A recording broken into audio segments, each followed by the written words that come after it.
इस कहानी का यह दूसरा पार्ट है। पहले पार्ट का लिंक डिस्क्रिप्शन और कमेंट सेक्शन में मौजूद है। तो चलिए दूसरे पार्ट की तरफ बढ़ते हैं। बर्फानी पहाड़ों के बीच एक बहुत बड़ा बरगद का दरख्त था, जो कि मुकम्मल तौर पर बर्फ से ढका हुआ था और इससे बड़ी बड़ी शाखें जमीन तक लटकी हुई थी। दरख्त का तना इतना मोटा था कि एक हाथी इसमें आसानी से दाखिल हो सकता था और रात गुजारने के बाद बाहर भी निकल सकता था। अचानक दूर से घोड़ों की टापों की आवाज आने लगी और देखते ही देखते करीब आ गई।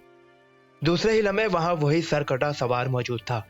वो अपने घोड़े से उतरा और बरगद के मोटे तने के करीब आया। कुछ देर वो यूं ही मोटे तने की तरफ देखता रहा, फिर म्यान से इसने अपनी तलवार निकाली और बरगद के मोटे तने पर आड़े तिरछे वार करने लगा। तलवार लगने से तने के ऊपर का कुछ हिस्सा कट गया और तने से इंसानी खून बहने लगा। खून इतनी तेजी से बह रहा था जैसे अंदर बहुत से इंसान हो जिनको तलवार लगने से इनका खून बाहर आ रहा हो। फिर अचानक तना एक गरजदार आवाज के साथ फट गया और खुद ब खुद वसी होता गया और एक हाथी के जितना फैल गया। तने के अंदर का माहौल बहुत भयानक नजर आ रहा था। जगह जगह बाहर की जैसी बरगद की चाकें लटकी हुई थी और नीचे जमीन पर कुछ इंसानी कटे हुए सर पड़े हुए थे। इनमें से कुछ सरों पर से बाल और खाल हट चुकी थी, जबकि एक दूसरा सर अभी तक बालों समेत था। शायद ये वही सर थे जो सरकटा हाल ही में काट कर लाया था। सरकटा तने के अंदर दाखिल हो गया और फिर एक तरफ चलने लगा। अचानक एक जगह पहुंचकर वो झुक गया और फिर सजदे में गिर गया। वहां एक बहुत बड़ी पत्थर की मूर्ति थी जिसका रंग स्याह था और इसने मुंह से सुर्ख जबान बाहर निकाली हुई थी। सरकटा इसको ही सजदा कर रहा था। फिर कुछ देर बाद वो उठा और मूर्ति के चरणों को छूकर निढाल कदमों से बाहर निकल आया। वो जैसे ही बाहर निकला, अचानक पहले के जैसे धमाके की आवाज आई और बरगद का तना आहिस्ता आहिस्ता पहले की तरफ बराबर हो गया। कोई सोच भी नहीं सकता था कि इस तने के अंदर इतनी बड़ी मूर्ति है और यह सरकटे का मस्कन है। अगले ही लम्हे सरकटा घोड़े पर सवार हुआ और जंगल में गायब हो गया। घोड़े की टापों की आवाज काफी देर तक वहां सुनाई देती रही। रात गुजर गई और दूसरी सुबह एक जगह गांव के लोग मौजूद थे। तुम में से कम 2 आदमियों को मेरे साथ रहना होगा। मैंने इसे देखा है। इसका जोर आम इंसानों से ज्यादा है। मैं अकेला शायद इसका मुकाबला नहीं कर पाऊं। कोई ना कोई मेरी मदद करने वाला होना चाहिए, इंस्पेक्टर जॉर्ज लोगों से कह रहा था। एड्रा भी इसके साथ ही खड़ी थी। इंस्पेक्टर ने तमाम वाकया जो इसके साथ रोनुमा हुआ था लोगों को सुना दिया। वो सब परेशान थे और इस आफत से छुटकारा चाहते थे। इनका कहना था कि इनका गांव बहुत खूबसूरत है और वह इसकी खूबसूरती से लुत्फ अंदोज होना चाहते हैं, लेकिन इस खूनी मुसीबत की वजह से अब वो घरों से बाहर निकलने से भी डरते हैं। इंस्पेक्टर जॉर्ज का कहना था कि वह सरकटा घुड़सवार कोई इंसान नहीं है, बल्कि वो कोई भटकी हुई रूह है जिसे चैन नहीं मिल रहा। इसकी असल वजह क्या है इसे नहीं मालूम, लेकिन यह सच है कि वो इंसान नहीं। इसलिए इस पर काबू पाने के लिए इसे कम से कम 2 आदमियों की जरूरत पड़ेगी। गांव के तमाम लोग जो वहां मौजूद थे एक दूसरे की तरफ देख रहे थे कि इंस्पेक्टर की मदद के लिए कौन खड़ा होता है, लेकिन कोई भी खड़ा ना हुआ। तो एक बार फिर इंस्पेक्टर बोला, देखो तुम लोगों को हिम्मत करनी होगी, वरना हम इससे जान नहीं छुड़ा सकते। मुश्किल से एक आदमी उठा जिसका नाम फ्रांक था। वो कहने लगा, इंस्पेक्टर मैं हर किस्म के खतरे के लिए तैयार हूँ। आज से मैं आपके साथ हूँ, लेकिन मुझे एक और आदमी की भी जरूरत है मिस्टर फ्रांक। इंस्पेक्टर ने कहा, वो मेरा दोस्त टोनी है ना, वो भी मेरे साथ होगा। फ्रांक ने एक पतले जिसामत वाले शख्स की तरफ इशारा किया। नहीं नहीं फ्रांक, मैं नहीं हूं तुम्हारे साथ, टोनी ने डरते हुए कहा। लेकिन फ्रांक ने आगे बढ़कर इसकी पीठ थपथपाई। कमान टोनी, कुछ नहीं होगा, मैं भी तो तुम्हारे साथ हूं। कमान, हिम्मत करो। बदले में टोनी खामोश रहा, लेकिन वो अंदर से बहुत डरा हुआ था। आप लोगों से मेरी एक गुजारिश है, इंस्पेक्टर ने कहा। वो सरकटा घुड़सवार अक्सर शाम या रात को ही नमूदार होता है, यानी कि अंधेरे में हमला करता है, दिन की रोशनी में नहीं। तो आप लोग दिन को जहां भी जाएं घूमते फिरते रहें, लेकिन शाम होते ही घरों को आ जाएं और फिर बाहर ना निकले, ताकि आप सरकटे से महफूज रहें। बाकी हम लोग कोशिश करेंगे कि इसको जल्द से जल्द खत्म कर दें। वह एक रूह है, इसे पकड़ा नहीं जा सकता, लेकिन खत्म किया जा सकता है। आप लोग हम पर भरोसा रखें और घबराए नहीं, हम इसे बहुत जल्द खत्म कर देंगे। इंस्पेक्टर की तकरीर सुनकर कुछ लोग मुतमईन हो गए थे, लेकिन कुछ अभी भी खौफजदा थे। जब तमाम लोग चले गए और सिर्फ इंस्पेक्टर, एड्रा, फ्रांक और इसका दोस्त टोनी रह गए, तो इंस्पेक्टर ने फ्रांक से कहा, तुम लोग अपना अपना सामान एड्रा के घर ले आओ, हम वहीं रहेंगे। और हाँ, اپنے حفاظتی ہتھیار ساتھ لانا مت بھولنا، ہمیں ان کی ضرورت پڑے گی۔ ٹھیک ہے، فرانک نے کہا اور ٹونی کو لے کر ایک سمت چل پڑا۔ کیا تمہیں یقین ہے جارج کہ تم اس روح کو ختم کر دو گے؟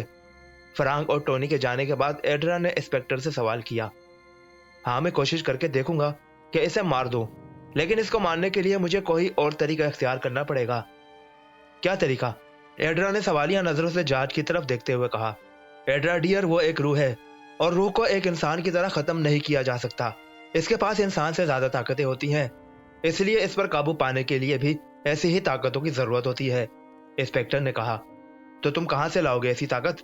ایڈرا نے پوچھا۔ اس کا بندوبست بھی میں کر لوں گا، انسپیکٹر نے کچھ سوچتے ہوئے کہا۔ کل رات اس سرکٹے نے ایک اور بے گناہ آدمی کا سر کاٹ دیا۔ یہ ہمارے لیے بہت فکر کی بات ہے۔ اگر یہی حال رہا تو ایک ایک کر کے گاؤں کے تمام لوگوں کی گردنیں کاٹ دے گا وہ، اور ہم کچھ نہیں کر سکیں گے۔ ٹام بافلے اونچی آواز میں گاؤں والوں کے سامنے کہہ رہا تھا۔ انسپیکٹر بھی وہیں موجود تھا اور خاصا پریشان نظر آ رہا تھا۔ ایڈرا بھی اس کے ساتھ گمسم کھڑی تھی، جبکہ فرانک اور ٹونی بھی موجود تھے۔ آپ لوگوں سے میری ایک گزارش ہے، انسپیکٹر نے کافی دیر خاموش رہنے کے بعد کہا۔ انسپیکٹر کی بات سن کر لوگ اس کی طرف متوجہ ہوئے۔ آپ سب لوگ جانتے ہیں کہ وہ ایک روح ہے۔ اگر وہ روح نہ ہوتی تو جب میں نے اس پر گولیاں چلا کر اسے مار دیا تھا تو وہ دوبارہ نہ اٹھتی اور نہ ہی اس کے جسم کو اچانک آگ لگتی۔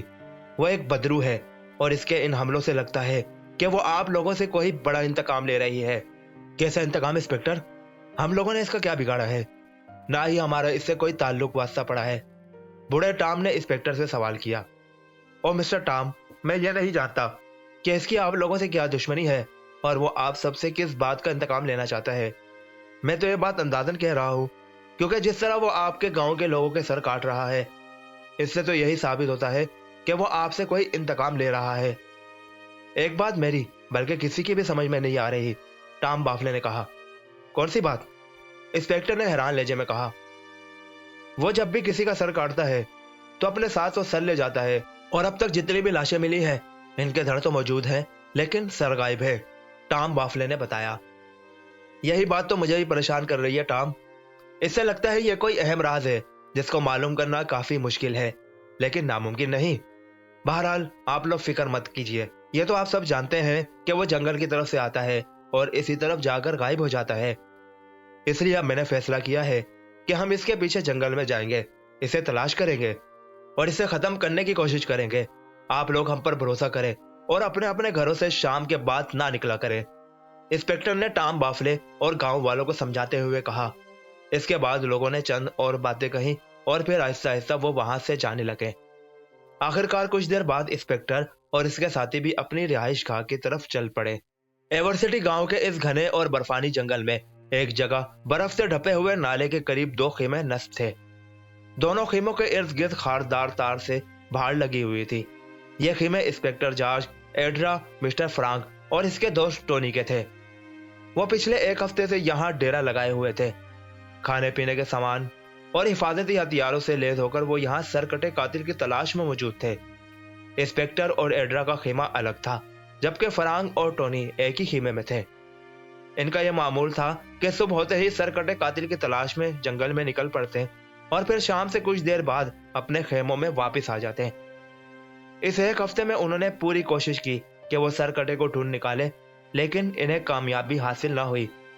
ایک سب انسپیکٹر ایڈرا اور فرانک جنگل کی طرف نکلنے لگے تو ٹونی نے جانے سے انکار کر دیا کیونکہ اس کی طبیعت خراب تھی، اور جب شام کے وقت انسپیکٹر ایڈرا اور فرانک خیموں کے قریب پہنچے تو انہیں گھوڑوں کی ٹاپوں کی آواز سنائی دی۔ انسپیکٹر، لگتا ہے وہ آ رہا ہے، آواز سنو، فرانک نے آواز کی سمت انسپیکٹر کی توجہ دلاتے ہوئے کہا۔ کچھ دیر آواز کی سمت غور کرنے کے بعد انسپیکٹر بولا، وہ آ نہیں رہا بلکہ جا رہا ہے۔ آواز آہستہ آہستہ دور جا رہی تھی۔ چلو جلدی کرو، کہیں اس نے ٹونی کو، انسپیکٹر نے خیموں کی طرف دوڑتے ہوئے کہا۔ وہ تینوں تقریباً بھاگتے ہوئے خیموں تک پہنچے، لیکن انہیں ایک زوردار جھٹکا لگا۔ بے اختیار ان کے چہرے پیلے پڑ گئے کیونکہ وہی ہوا جس کا ڈر تھا۔ ٹونی اپنے خیمے سے کچھ فاصلے پر تڑپ تڑپ کر ٹھنڈا ہو چکا تھا، اس کا سر غائب تھا۔ سرکٹے نے ٹونی کو موت کے گھاٹ اتار دیا تھا اور اس کا سر اپنے ساتھ لے گیا تھا۔ ٹونی کی گردن سے نکلتا ہوا خون برفانی زمین میں جذب ہو رہا تھا۔ اوہ مائی گاڈ، फरांग ने कहा। फरांग बहुत रोया इस वाकये पर, लेकिन इंस्पेक्टर ने इसे खामोश करा दिया। अब इस मनहूस रूह का खत्म होना जरूरी है। अब मुझे पता चल गया है कि इसको आम आदमी की तरह खत्म नहीं किया जा सकता। मुझे इसके लिए फादर से मिलना होगा, वही कुछ बताएंगे। तुम लोगों को 3 दिन यही रुकना होगा। मैं शहर जाऊंगा और फादर से इस बारे में मालूम करूंगा। जॉर्ज, मुझे भी अपने साथ ले चलो, मुझे यहाँ बहुत डर लगेगा। मैं इस जगह नहीं रह सकती, वो सरकटा मुझे मार देगा, एड्रा ने अफसरदा लहजे में कहा। हाँ इंस्पेक्टर, इस तरह तो हम लोग इसका शिकार हो जाएंगे। हमें वापस गांव चलना चाहिए। फरांग ने भी एड्रा की साइड ली। अगर तुम लोग गांव वापस चलोगे तो गांव वाले हम सबको बुज़दिल समझेंगे, जो कि मुझे बिल्कुल पसंद नहीं। मैं खुद भी गांव वालों से छुपकर शहर जाऊंगा। आगे तुम्हारी मर्जी, इंस्पेक्टर ने कहा और तेजी से एक तरफ चल पड़ा। एड्रा और फरांग इसे दूर तक जाता देखते रहे। जब इंस्पेक्टर इनकी नजरों से ओझल हो गया तो वो दोनों खेमे में दाखिल हो गए। शायद उन्होंने इंस्पेक्टर की बात मानने का फैसला कर लिया था। तीसरे दिन इंस्पेक्टर जॉर्ज की वापसी हुई। जब वो शाम के वक्त खेमों के करीब पहुंचा तो वहां मुकम्मल खामोशी थी। एड्रा डियर, मैं आ गया हूं, तुम कहां हो? फरांग, तुम कहां हो? मैं आ गया हूं। इंस्पेक्टर ने इन दोनों को आवाज दी, लेकिन बदले में कोई आवाज या जवाब न आया, बल्कि मुकम्मल खामोशी रही। इंस्पेक्टर फरांग के खेमे में दाखिल हुआ, लेकिन वो खाली था, वहां कोई ना था। इसे फिक्र लायक हुई तो वो तेजी से अपने और एड्रा के खेमे की तरफ दौड़ा, लेकिन वहां भी कोई ना था। वो खेमों के इर्द गिर्द ढूंढता और चिल्लाता रहा, लेकिन फरांग और एड्रा कहीं ना थे। आखिर थक हार कर इंस्पेक्टर एक मोटी लकड़ी पर बैठ गया और कुछ सोचने लगा। इसके जहन में कई खदशात और ख्यालात उमड़ रहे थे कि अचानक इसे अपने पीछे खुसर फुसर की आवाजें आई। इसने जैसे ही मुड़कर देखा तो इसे अपनी आंखों पर यकीन नहीं आया। इसे ऐसा महसूस हुआ जैसे वो कोई ख्वाब देख रहा है। वो सरकटा अब अपने सर समेत था, अपने घोड़ों के साथ खड़ा था और एड्रा भी इसके साथ खड़ी थी। वो इससे ऐसे बातें कर रही थी जैसे वो इसका महबूब हो। एक और काले रंग का घोड़ा भी सरकटे के घोड़े के साथ मौजूद था। शायद वो एड्रा का घोड़ा था। जब इंस्पेक्टर के हवास कुछ दुरुस्त हुए तो इसने चीख कर कहा, एड्रा, तुम क्या कर रही हो इसके साथ? यह तुम्हें मार देगा। लेकिन एड्रा पर इंस्पेक्टर की बातों का कुछ असर ना हुआ, क्योंकि वो हैरानी से इधर उधर देख रही थी और सरकटे से बातें कर रही थी। अलबत्ता सरकटे ने घूर कर इंस्पेक्टर की जानिब देखा, जैसे कह रहा हो कि एड्रा का नाम मत लो। एड्रा, मेरी बात सुनो, इंस्पेक्टर चीखा। लेकिन एड्रा को इस बात का कुछ असर ना हुआ। इंस्पेक्टर अजीब शशपंज में था और हालात को समझने की कोशिश कर रहा था कि अचानक सरकटे की रौबदार गूंजती हुई आवाज सुनाई दी। इंस्पेक्टर, मेरा पीछा छोड़ दे, तू मुझे नहीं खत्म कर सकता, और तेरे दोस्त फरांग को भी मैंने मार दिया है। बहुत मजामत की थी इसने, लेकिन मैंने इसका सर काट दिया। अब तेरी इस महबूबा को भी। तू घबरा मत, इसे मैं नहीं मारूंगा। मैंने इसका जहन तब्दील कर दिया है। अब यह मुझे अपना आशिक समझती है, और वाकई मैं इस खूबसूरत परी पर आशिक हो गया हूँ। मैं इसे अपने साथ अपनी दुनिया में ले जाऊंगा और तू मेरा कुछ नहीं बिगाड़ सकता। और अगर तू मेरे रास्ते में आया तो मैं मसल कर रख दूंगा तुझे। तूने मुझे बहुत जख्म दिए थे, इनका बदला मैंने तेरी महबूबा को अपना कर ले लिया है। जा, अब दफा हो जा यहाँ से। तू मेरा कुछ नहीं बिगाड़ सकता, तुझे मेरी शक्तियों का अंदाजा नहीं है। इंस्पेक्टर तमाम सूरत-ए-हाल समझ गया था। सरकटा एक बदरूह थी। इसने एड्रा का जहन काबू में करके इसे अपना गुलाम बना लिया था, और अब इंस्पेक्टर की बातें एड्रा को नहीं सुनाई दे रही थी, क्योंकि वो इधर उधर हैरानगी से देख रही थी। यह सब सरकटे की शक्तियों की वजह से हुआ था। मैंने भी तेरा बंदोबस्त कर लिया है। ये देख, मेरे गले में फादर की दी हुई चेन लटक रही है। यह कोई आम चेन नहीं, इसमें यह ताकत है कि तेरी कोई भी ताकत, तेरा कोई भी वार मुझ पर असर नहीं करेगा, और तू ज्यादा देर मुझसे भाग नहीं सकेगा, और मैं तुझे फना करके रख दूंगा। इंस्पेक्टर ने कहा। नहीं, यह नहीं हो सकता, सरकटे ने खुद से कहा। अगले ही लम्हे सरकटा घोड़े पर छलांग लगाकर सवार हुआ, और फिर वही मंजर रोनुमा हुआ। अचानक सरकटे का सर कट गया और वो घोड़ा दौड़ाते हुए इंस्पेक्टर की जानिब बढ़ा, तो इंस्पेक्टर ने अपनी पिस्तौल निकालकर हाथों में मजबूती से थाम ली और सरकटे को घूरने लगा। सरकटे ने तलवार निकाली और इंस्पेक्टर की गर्दन पर जोरदार वार किया, लेकिन तलवार इंस्पेक्टर की गर्दन में से ऐसे गुजर गई जैसे हवा में से गुजर गई हो। सरकटे ने घोड़े का रुख मोड़ा और इंस्पेक्टर पर दूसरे हमले के लिए तैयार हुआ, लेकिन इंस्पेक्टर ने इस पर बेदर पे फायर खोल दिया। सरकटा धड़ाम से घोड़े से गिर पड़ा और तड़पने लगा। इस दौरान इंस्पेक्टर मोहिमियों में कुछ पढ़ने लगा। इसका बड़बड़ाना था कि सरकटे का जिस्म तड़पने लगा, लेकिन अचानक वो फुर्ती से उठा और घोड़े पर बैठकर भागने लगा। इस दौरान एड्रा जैसे होश में आ गई थी। वह हैरानगी से सब मंजर देख रही थी और काफी खौफजदा नजर आ रही थी। इंस्पेक्टर सरकटे के भागते ही तेजी से एड्रा के साथ खड़े दूसरे घोड़े की जानिब बढ़ा और छलांग लगाकर घोड़े पर सवार हो गया। दूसरे ही लम्हे इसका घोड़ा हवाओं से बातें कर रहा था और सरकटे के घोड़े के पीछे पीछे था। सरकटा अपने घोड़े पर आगे और इंस्पेक्टर जॉर्ज का घोड़ा इसके पीछे, और आखिरकार फिर एक जगह सरकटे का घोड़ा रुक गया। इससे पहले कि सरकटा कुछ करता, इंस्पेक्टर का घोड़ा भी इसके पीछे आकर रुक गया। तुम मुझसे नहीं बच सकता सरकटे, मैं तुझे मार दूंगा, इंस्पेक्टर ने घोड़े पर बैठते बैठते कहा। लेकिन तुम मुझे मारना क्यों चाहते हो? सरकटे ने कहा। इसलिए कि तुमने कहीं बेगुनाह लोगों का खून किया है। हाँ हाँ, मैं मानता हूं कि मैंने कहीं लोगों को मारा है, इनका खून किया है, लेकिन तुम ये नहीं पूछोगे क्यों मैंने ऐसा किया, सरकटे ने कहा। इंस्पेक्टर कुछ देर खामोश रहा, फिर घोड़े से उतरा और सरकटे के सामने खड़े होकर कहा, बताओ क्यों?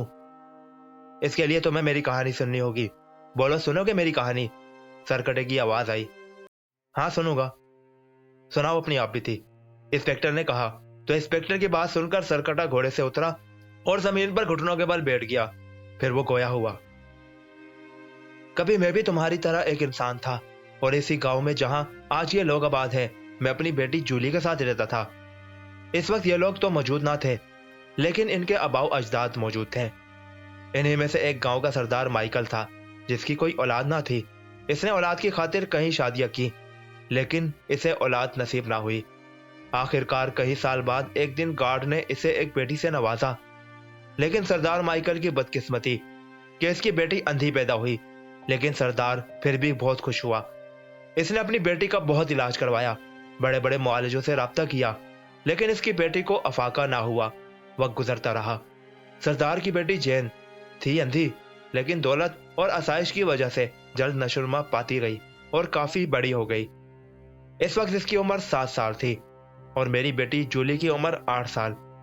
जब शुमाली अफ्रीका के एक साधु ने माइकल को मशवरा दिया कि तुम जूली यानी मेरी बेटी की आंखें निकाल कर अपनी बेटी यानी जैन को दे दो, क्योंकि ऐसा करने से जैन बिल्कुल ठीक हो जाएगी और हमेशा के लिए देख सकेगी। यह बात साधु ने जैन का हाथ देखकर बताई थी। साधु के मुताबिक ऐसा जैन की किस्मत में लिखा था। नहीं, मैं ऐसा नहीं होने दूंगा, यह ज्यादती है। जैन अंधी पैदा हुई तो इसमें मेरी बेटी का क्या कसूर? मैंने चीखते हुए माइकल से कहा। वो मेरी बेटी को साथ ले जाने आया था ताकि इसकी आंखें निकाल कर जैन को दे सके, लेकिन मेरी बात का इस पर कुछ असर ना हुआ। मैंने बहुत मिन्नतें की, गड़गड़ाया, रोया, लेकिन वो अपनी बेटी के प्यार में अंधा हो गया था और फिर मैं इसे रोक ना सका, क्योंकि वो गांव का सरदार था। लोगों ने भी इसकी बात मानी और मुझे मेरे ही घर में बांध दिया, लेकिन मैंने जो तो करके खुद को छुड़ाया और माइकल के घर पहुंचा, जहां वो मेरी बेटी की आंखें निकालने वाले था। लेकिन इसके पहरेदारों ने तलवारों से मेरा सर काट कर दूर फेंक दिया और मेरे धड़ को जंगल में फेंक दिया। बाद में गांव के लोगों ने ईसाई मजहब के मुताबिक मेरी तदफीन की, लेकिन उन्होंने सिर्फ मेरे धड़ को ही दफनाया, क्योंकि जालिम पहरेदारों ने मेरा सर काट कर कहीं दूर फेंक दिया था, जो गांव के लोगों को ना मिला और उन्होंने ढूंढने की ज्यादा जहमत भी ना की। सरदार माइकल की बेटी ठीक हो गई थी, क्योंकि ऐसे मेरी बेटी की आंखें लगा दी गई थी। मेरी बेटी बाद में ठोकरें खाते खाते मर गई। बाद में गांव वालों ने रहम खाकर इसको भी दफना दिया। मुझे मरे हुए 80 साल से ज्यादा गुजर गए, लेकिन मेरी रूह भटकती रही। इसे कहीं भी चैन ना मिला। मेरी रूह अपना सर ढूंढती रही ताकि इसे अपने धड़ से लगाकर रख ले और चैन मिले, लेकिन मेरा सर मुझे कहीं ना मिला। आखिरकार एक रात मेरी मुलाकात एक हिंदू साधु से हुई। मैंने इसका एक काम किया, जिसके बदले में इसने मुझे एक अमल बताया कि मैं अगर 40 आदमियों के सर काट कर काली की मूर्ति के आगे जमा कर दूं, तो काली मुझसे बहुत खुश होगी और मुझे ऐसी शक्तियां देगी जिससे मैं अपना कटा हुआ सर ढूंढ लूंगा। तब से मैंने काली की पूजा शुरू कर दी और इस गांव में बसे हुए लोगों के सर काट काट कर यहाँ लाने लगा। मैंने इन मासूम लोगों का खून इसलिए किया कि अगर इस वक्त ये गांव वाले सरदार को मेरी बेटी की आंखें निकालने से रोकते और इसके खिलाफ हो जाते, तो आज मेरी यह हालत ना होती। बस यही है मेरी कहानी, और इसी बात की वजह से मैं इन लोगों से इंतकाम ले रहा हूँ, क्योंकि इन्हीं की वजह से मैं बर्बाद हुआ हूँ। बहुत दुख हुआ मुझे तुम्हारी कहानी सुनकर। वाकई तुम्हारे साथ बहुत जुल्म हुआ है, लेकिन अब जो तुम कर रहे हो वो बहुत गलत है। ये वो लोग तो नहीं जिन्होंने तुम्हारे साथ जुल्म किया, ये तो मासूम और बेगुनाह लोग हैं, इंस्पेक्टर ने कहा। تو सरकटे ने कहा कि मैं बिल्कुल ठीक कर रहा हूं इंस्पेक्टर। ये वो लोग बेशक नहीं जिन्होंने मेरे साथ नहीं दिया और मुझ पर जुल्म किया, लेकिन इन जालिम लोगों की नस्ल तो है और मैं इनसे बदला ले रहा हूं। इनका सर काट काट कर अपना अमल पूरा करूंगा। अब तक मैंने 27 सर जमा कर लिए हैं। तो क्या तुमने इसके अलावा और भी कत्ल किए हैं? इंस्पेक्टर ने पूछा। हाँ इंस्पेक्टर, मैंने पहले यहाँ से कुछ दूर एक कस्बे में जाके लोगों को कत्ल किया, और इसके अलावा कोई भोला भटका मुसाफिर अगर इस जंगल से गुजरे और मेरे हत्थे चढ़ जाए तो वो मुझसे नहीं बचता। मैं तुम्हारा भी सर काट कर ले जाता, लेकिन तुमने ये चेन पहनी हुई है जिसकी वजह से मेरा कोई भी वार तुम पर असर नहीं करता। लेकिन तुम कब तक इसे पहन कर रखोगे? कभी तो उतारोगे ना। मैं इस वक्त तुम्हें ज्यादा मौका नहीं दूंगा, सरकटे ने कहा। तुम क्या समझते हो मैं तुम्हें ज्यादा देर तक जिंदा रहने दूंगा? मैं तुम्हें खत्म कर दूंगा। तुम समझते हो कि मुझे फादर ने सिर्फ ये चेन दी है अपनी हिफाजत के लिए? फादर ने तुम्हारी सारी कहानी जो तुमने मुझसे बयान की है पहले ही बता दी थी, और तुम्हें खत्म करने का तरीका भी। तुम जिस सर को तलाश करने के लिए इतने बेगुनाह लोगों को कत्ल कर रहे हो, मुझे फादर ने यह भी बताया कि वो सर कहाँ है, और इसी सर के जरिए मैंने तुम्हारा खात्मा करना है। मैं तुम्हें मजीद बेगुनाह लोगों पर जुल्म नहीं करने दूंगा। मैं तुम्हें खत्म कर दूंगा, इंस्पेक्टर ने गुस्से से कहा। इंस्पेक्टर, तुम सच कह रहे हो? क्या तुम्हें मालूम है कि मेरा सर कहाँ है? मुझे झूठ बोलने की भला क्या जरूरत? इंस्पेक्टर ने कहा। इंस्पेक्टर, अगर वाकई ऐसा है तो तुम मुझे वो सर दे दो ताकि मेरी रूह को सुकून मिल जाए। फिर मैं किसी बेगुनाह का कत्ल नहीं करूंगा। मैं हमेशा के लिए चला जाऊंगा, सरकटे ने इल्तिजा की। लेकिन इस बात की क्या गारंटी कि तुम वाकई किसी बेगुनाह का कत्ल नहीं करोगे और यहाँ से चले जाओगे? मैं वादा करता हूँ इंस्पेक्टर, मैं फिर कभी भी किसी बेगुनाह का खून नहीं करूंगा। हमेशा के लिए चला जाऊंगा। मेरा यकीन करो, मैं ये सब कुछ इसलिए तो कर रहा हूँ कि मेरी रूह को सुकून मिले, सरकटे ने इल्तिजाई लहजे में कहा। तो फिर ठीक है, आओ मेरे साथ, जल्दी करो, इंस्पेक्टर ने अपने घोड़े पर छलांग मारकर बैठते हुए कहा। सरकटा भी फुर्ती से उठा और अपने घोड़े पर बैठ गया। दूसरे ही लम्हे इनके घोड़े हवा से बातें करने लगे। तकरीबन निफ्स घंटे के सफर के बाद वह एक बड़े दरख्त के करीब पहुंचे। यह बरगद का पुराना दरख्त था। इंस्पेक्टर घोड़े से तेजी से उतरा और दरख्त के तने के करीब जाने लगा। अरे ये तो वही दरख्त है जहां मैंने अपने लाए हुए सर जमा किए हैं। यहाँ तो काली की मूर्ति है, सरकटे ने खुद से कहा। इंस्पेक्टर तने के करीब पहुंचकर अजीब जबान में कुछ पढ़ने लगा। थोड़ी देर बाद जब इसने तने की तरफ फूंक मारी तो अचानक पूरा दरख्त हिलने लगा। दूसरे ही लम्हे दरख्त का मोटा तना फट गया और इसमें से बेशुमार खोपड़ियां बाहर निकल आई। ऐसा लग रहा था जैसे अंदर कोई तूफान आ गया हो, जिसकी वजह से खोपड़ियां बाहर निकल रही थी। थोड़ी ही देर में खोपड़ियां निकलना बंद हो गई और दरख्त हिलना बंद हो गया। इंस्पेक्टर ने फिर कुछ अजीब जबान में पढ़ा और दरख्त की तरफ फूंक मारी। दरख्त एक दफा फिर जोरदार आवाज के साथ हिलने लगा, जैसे कोई जलजला और तूफान आ गया हो।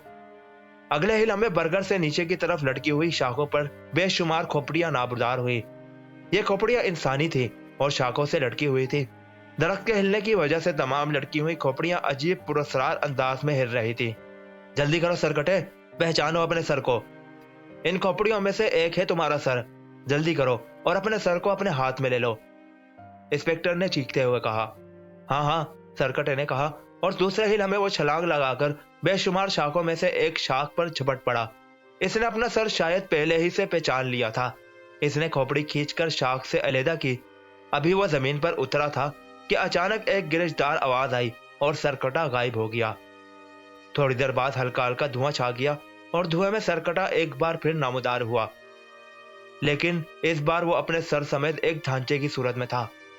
तुम्हारा बहुत बहुत शुक्रिया इंस्पेक्टर कि तुमने मेरी रूह को सुकून दिया। तुमने मेरी परेशानी हल कर दी। मैं तुम्हारा एहसान अगले जन्म तक नहीं भूलूंगा। अब मुझे इजाजत दो, मैं फिर कभी वापस नहीं आऊंगा। इसके साथ ही इसने हल्के हल्के धुएं में इंस्पेक्टर जॉर्ज को हाथ से अलविदाइया इशारा किया और आहिस्ता आहिस्ता धुएं के साथ गायब हो गया। अब वहां जंगल और झाड़ियों के सिवा कुछ ना था। सरकटा हमेशा हमेशा के लिए गायब हो गया था। बरगद का दरख्त बिल्कुल पहले की तरह हो गया था। और गॉड शुक्र है कि मैं कामयाब हुआ, इंस्पेक्टर जॉर्ज ने खुद से कहा। दूसरे ही लम्हे वो घोड़े पर बैठा और खेमों की तरफ चलने लगा। वो बहुत खुश था। चहकते हुए खेमों की तरफ घोड़ा भगाने लगा, क्योंकि इसे मालूम था कि एड्रा इसे वही मिलेगी। ये थी कातिल रूह का आखिरी पार्ट। ये पुरस्कार कहानी आपको कैसी लगी कमेंट्स में जरूर बताइएगा। चैनल सब्सक्राइब नहीं किया तो जरूर कीजिएगा। अल्लाह हाफिज। पाकिस्तान जिंदाबाद, पाइंदाबाद।